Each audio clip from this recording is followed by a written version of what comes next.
For now, though, I want to dig more into the issues on the debt front of an increasing problem when we think about how much money has been thrown at battling the coronavirus recession here in the United States. And when you think about that, just to recap, the Fed committed $6 trillion of support, while Congress and the president have committed $4 trillion on their side. But what will it do to the debt load here in the country, and how are we going to pay for it? Joining us now to discuss that is Marc Goldwein, Senior Vice President for the Committee for a Responsible Federal Budget. And Marc, appreciate you taking the time. When we look at it, it sounds like an insane amount of money, but we all know why they're doing it right now. When we look at the high historic business impact that we've seen play out over the last few months. But what's your take on how it's impacting the debt load here in this country and what should be done about that? Great question. So as you said, now is exactly the time we should be borrowing. Not only is the economy in contraction, but we have emergency things to spend on that it makes sense to spread over time. But that doesn't mean this borrowing is free. By our analysis, the is going to exceed the size of the economy this year and reach somewhere between 118 and 130% within a decade.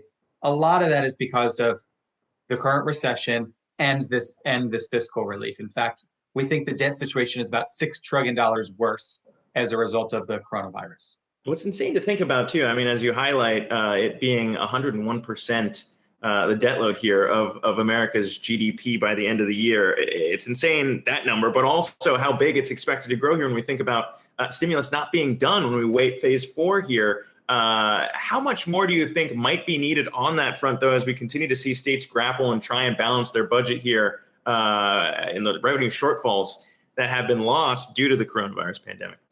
Yeah, so we've already committed a tremendous amount of money. In fact, we will have spent as much in the first 6 months of this crisis as we did on stimulus over 5 years during the Great Recession.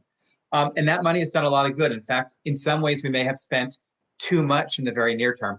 But come the end of this month, all the support we've been offering is going to go away. The bonus unemployment benefits are going to run out.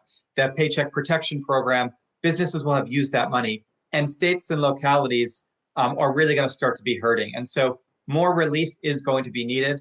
We have time to think to make this relief smarter than the last round, but still going to be pretty expensive, I imagine. Yeah, and I mean, when we talk about the timeline here, as you mentioned, July, the end of this month, that roll-off of the $600 additional unemployment benefit from the federal level. But beyond that, I mean, the states seem like they're under pretty intense timelines now to balance their budget. And you highlighted a few things in your recent report. In California, the revenue declines there in fiscal 2020 and 21, combined with the costs that they've seen due to the pandemic, is going to cause a deficit equal to more than 3.5 times the balance in the state's rainy day fund. I mean, it's shocking to hear these numbers, but what does that mean for states that have to balance their budgets if they don't get the additional aid they're requesting? Right. So look, the good states built rainy day funds, but they weren't prepared for several Category 5 hurricanes. And so the small amount of federal aid we've given them so far, about $150 billion, depending on how you estimate, isn't going to be enough.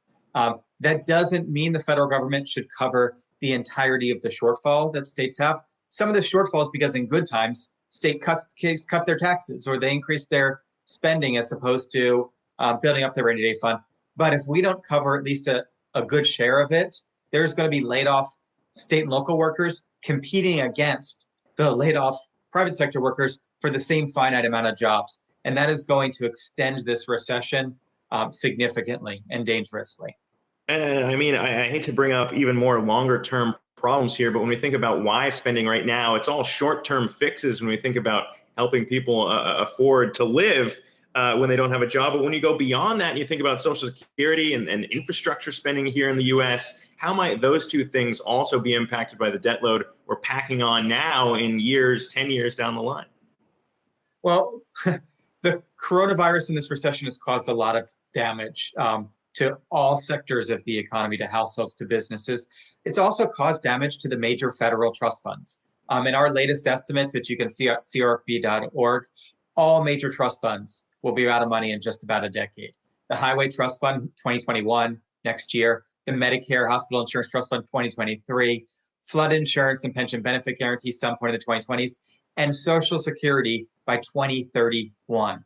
Think about that. That's when today's youngest retirees are 73 years old. we won't be able to pay their full benefits under current law if we don't do something soon. Hey investors, Zack Guzman here. Are you interested in learning more about the markets and getting the latest financial news? Well, then click right here to subscribe to our Yahoo Finance YouTube channel. Get the latest up-to-the-minute market analysis, big interviews in the world of finance, and information on how to manage your money every day wherever you are.